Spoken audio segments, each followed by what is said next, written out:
Muratina. Lakini hizo vitu kanaiva vizuri sana. Kanaweka kwa mtungi. Kanakaa kama maziwa mara, kanakaa hapo kama wiki 3 hivi. Unajua mimi mara ya kwanza kuona hiyo Muratina, I remember ilikuwa 2014, nilikuwa nimekuja Nairobi I think for the third time. Nao nikaingia pale kwa bafu place fulani kwa baba dogo huko ndani, nilikuwa kwa aunti yangu kule Malentos. Manzi, alafu zile kitu yenye ilikuwa inabamba ni hii, ilikuwa ni place ile watu wanakaa kwa zile nyumba za mabati, zile za kitambo, sijui zile za mabati zinakaa zimerust kidogo. Alafu sasa unajua Muratina sasa unajua imepigwa, yani serikali haijaruhusu ibiwe. Sasa mimi nimeenda pale kwa bafu. Sasa unajua kwa baba dogo hiyo time maji haikuwa mingi sana. Unaingia hivyo teketeke. Sasa nikaingia nikafika pale kwa bafu, unajua maji ni kidogo yenye nilikuwa nayo kwa beseni, nikaoga ikaisha. Hapo kwa kando ya bafu kulikuwa na kamtungi ya 10 lita. Simi nikaweka nikaoga mzee. Dada ujiulizi kwani hii maji inakaa kama ni chafu kidogo ama imechotwa wapi? Hadi kitu ilinishtua ni venye ile harufu. Sasa after nimeingia kwa bafu, njia niliuliza hiyo nini umejipaka?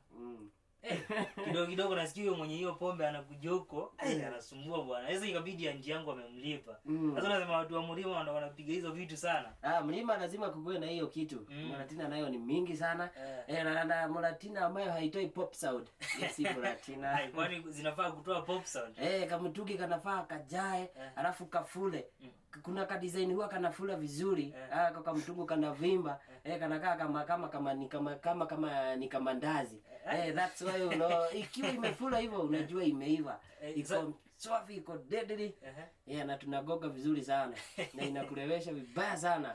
Bale ni kitu gani watu hawajuangi kuhusu zile area za Mlima, talk about Kiambu, Murang'a, Nyeri, ni kitu gani watu hawajuangi kuhusu kule hivyo? Ama venye mtu unaweza pata tuseme Ukambani, unakuanga na zile maajabu za dunia. Of course kuna zile za Mbani Rock, unapata pale hivyo kuna ile place ni tango cha mwilo ile ya Machakos, alafu Makueni kuna kuanga na matunda. Je, ni kitu gani una think ama inakuanga ya Mlima na watu hawajui sana? Kitu ambayo inakuanga ya Mlima sana kwanza tuanzie na upande ukipita tu hapa, unaona hapa tu Thika Road imeishia. Thika Road Super Highway unaenda kuishia pale Keno. Pale Keno.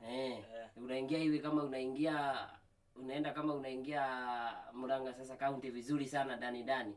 Kwanza unapatana na milima hapo ndugu yangu. Sijui kama unajua sijui kuna watu wanasemanga kwamba Nyeri wakati ilikuwa inajengwa mchanga ilikuwa inarushwa Murang'a County. Murang'a County ni place ambayo kuna milima vibaya vinoma sana. Hapo ukienda na katudu kapa ututuuba tunaona gari tudonyele. Tudonyele nasikia wakisema ni Uber, Faras. Hako wakaezi pita Murang'a. Hiyo nayo haiwezi. Unajua kunataka ma big machine, BMW full drive, ma TX. Sasa unasema watu wa Murang'a maybe wamezoea kupanda milima. Sasa ukiangalia tuseme kama ni msichana ametoka Murang'a, unapata huko kwa miguu amestunya ile. Hapo na skwembe. Unaona watu wa Murang'a exactly. Unaona watu wa Murang'a na watu wa Western ni wanaendana hivi. Unajua watu wa kule Western ambao ni wanakuanga ni ndugu zetu, alafu lakini wamekula kidogo. Alafu sasa wako na masus.